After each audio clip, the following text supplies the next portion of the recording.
Importância do metabolismo no planejamento de fármacos. O trabalho será apresentado por mim, Wagner, pela Letícia e pelo Lázaro. Introdução. A ação de um fármaco, quando administrado a humanos ou animais, pode ser dividida em 3 fases: a fase farmacêutica, a fase farmacocinética e a fase farmacodinâmica. Na fase farmacêutica, ocorre a desintegração da forma de dosagem, em seguida da dissolução da substância ativa. A fase farmacocinética abrange os processos de absorção, distribuição, metabolismo e excreção, ADME, ou seja, o que o organismo faz com o fármaco. A fase farmacodinâmica está relacionada com a interação do fármaco com o seu alvo, receptores, enzimas e, consequentemente, produção do efeito terapêutico, e pode ser entendida como o que o fármaco faz no organismo. Importância do estudo de metabolismo. O metabolismo de fármacos compreende o conjunto de reações enzimáticas que biotransformam fármacos em outros compostos estranhos, xenobióticos, em metabólitos de polaridade crescente que sejam excretados pela urina. O metabolismo desempenha assim um importante papel na eliminação de fármacos e impede que com esses compostos permaneçam por tempo indefinido no nosso organismo. As reações metabólicas são divididas na primeira fase, oxidação, redução e hidrólise, e na segunda fase, a conjugação. Os produtos de degradação metabólitos, sua vez, podem ser inativos ou ativos. O conhecimento da cinética da formação dos metabólitos ativos é importante não apenas para a previsão do resultado terapêutico, mas também para explicar a toxicidade de um fármaco. Durante o curso de um tratamento, uma variedade de metabólitos circulares ativos ou inativos, bioformados em diferentes quantidades e velocidades relativas, estará presente em indivíduos que fazem uso de medicamentos.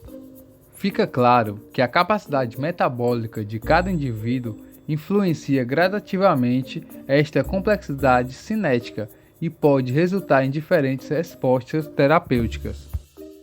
Como o fígado é o principal órgão metabolizador, incluindo a geração de metabólitos ativos ou tóxicos, depuração, interações farmacológicas e variabilidade individual.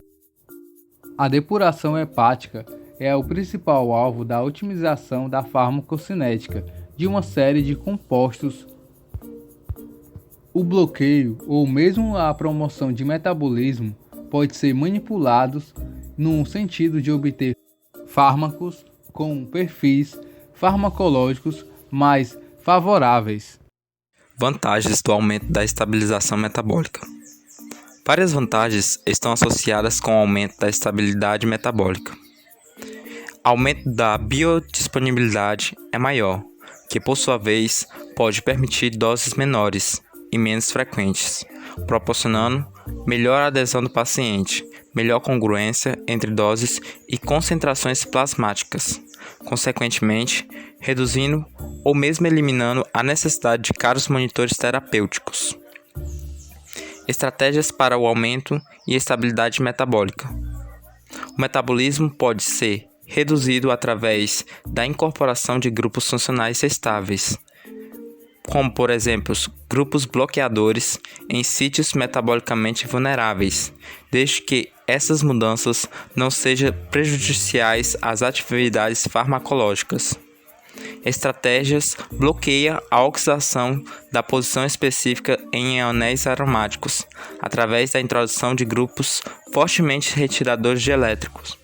Exemplo disso são os CF3, SO3, entre outros. Introdução de um grupo NT-butil para prevenir a N-desarruquilação, troca de uma ligação éster labial por um grupo amida.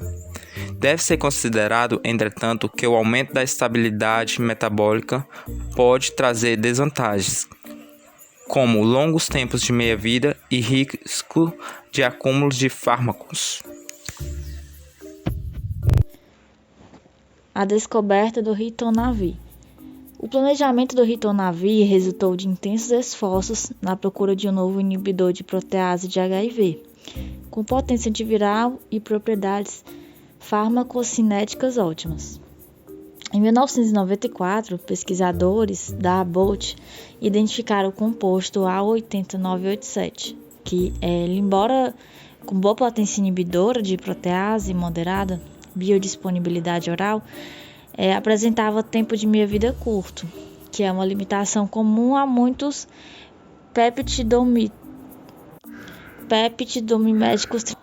Após a observação que este composto era metabolizado e eliminado prioritariamente através de N-oxidação dos grupos piridinas, os esforços concentraram-se na tentativa de reduzir a taxa de metabolismo, combinada com melhor atividade anti-HIV. A estratégia baseou na hipótese de que a redução do metabolismo poderia não apenas melhorar a biodisponibilidade oral, mas também poderia aumentar o tempo de meia-vida.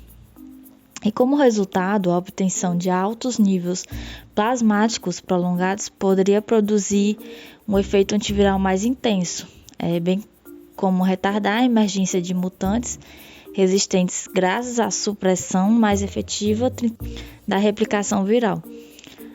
A substituição dos grupos piridinas presentes no composto A80987 por heterociclos altamente deficientes de elétrons, particularmente os oxazóis e tisazóis, levou às reduções substanciais na degradação metabólica e na exceção dos inibidores. A unidade isopropitiazolil presente no ritonavir contribui para maior potência em relação ao composto A80987, e ela parece estar relacionada com interações hidrofóbicas com o resíduo de vanila 82 da protease do HIV. A substituição do grupo isopropil por outros revelou-se prejudicial para a atividade. O ritonavir foi o primeiro protease do HIV a trazer o benefício da sobrevida nos pacientes. Ele está disponível na clínica como fármaco isolado ou em associação com o lopinavir para tratamento de infecção por HIV em adultos e crianças. O desenvolvimento dos profármacos enalapril e benbuterol. Profármacos podem ser definidos como agentes que são inativos, mas são previsivelmente transformados em metabólitos ativos. Os principais objetivos do planejamento de profármacos são melhorar a formulação, aumentar a hidrossolubilidade, melhorar a estabilidade química, melhorar a acentuação e a adesão do paciente, melhorar a biodisponibilidade, prolongar a duração de ação, melhorar a seletividade e reduzir os efeitos colaterais. Um balanço adequado entre a solubilidade e a polifilicidade é fundamental de importância para a absorção passiva de fármacos.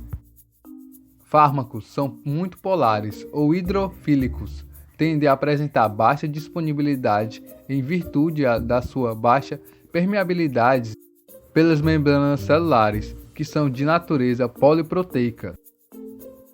Baixa absorção também é frequentemente observada para fármacos muito polares ou lipofílicos, ou com o resultado da baixa solubilidade em água e das características de dissolução desse composto no meio biológico.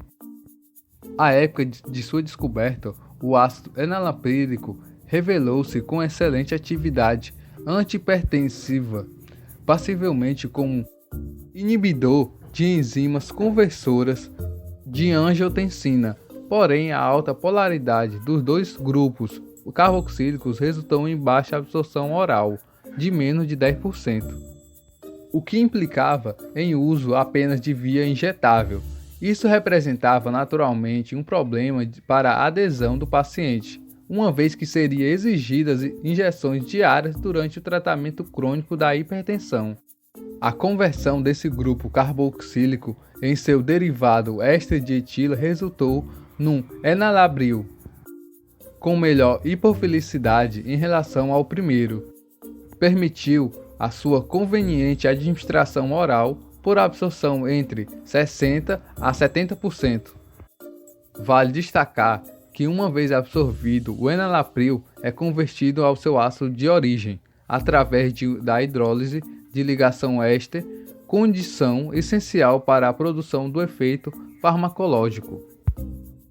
Fármacos que apresentam hidroxilas fenólicas, especificamente, sofrem rapidamente inativação por conjugação, principalmente com sulfato, com ácido glicorônico ou por metilação, na parede intestinal e no fígado. Para impedir essa inativação e melhorar a biodisponibilidade oral, a estratégia habitual é mascarar o grupo metabolizável, isto é, converter o grupo fenólico a um profármaco contendo o grupo éster. Exemplo dessa estratégia foi o planejamento do profármaco bambuterol. A descoberta desse profármaco foi motivada pela baixa biodisponibilidade oral da tebutalina, que sofre extenso metabolismo de primeira passagem de 70%. Os grupos transportadores NN-dimetilcarbamato introduzidos nas moléculas da terbutalina, além de serem bastante estáveis frente à hidrólise enzimática ou química, incorporam ainda propriedades inibidoras de esterase, ou seja, capazes de reduzir sua própria taxa de metabolismo. O resultado deste aumento de estabilidade metabólica foi o ganho na biodisponibilidade oral e na duração de ação. Além da liberação da terbutalina a partir do metabolismo do bambuterol, sobretudo no próprio local de ação, o tecido pulmonar, contribuiu gradativamente para sua duração e ação de 24 horas, bem como a redução dos efeitos colaterais como tremores, graças aos menores e prolongados níveis de plasmáticos da terbutalina que foram obtidos. Conclusão: como o metabolismo é responsável por muitas das propriedades indesejáveis, por exemplo, a presença de metabólitos ativos ou tóxicos, o extenso metabolismo pré-sistêmico e a ampla variabilidade individual. O desafio, naturalmente, é traçar modificações moleculares que resultem em um fármaco com múltiplas propriedades aceitáveis, sobretudo com eficácia terapêutica, segurança e facilidade na formulação, adequada para o uso clínico. É isso. Obrigado pela atenção.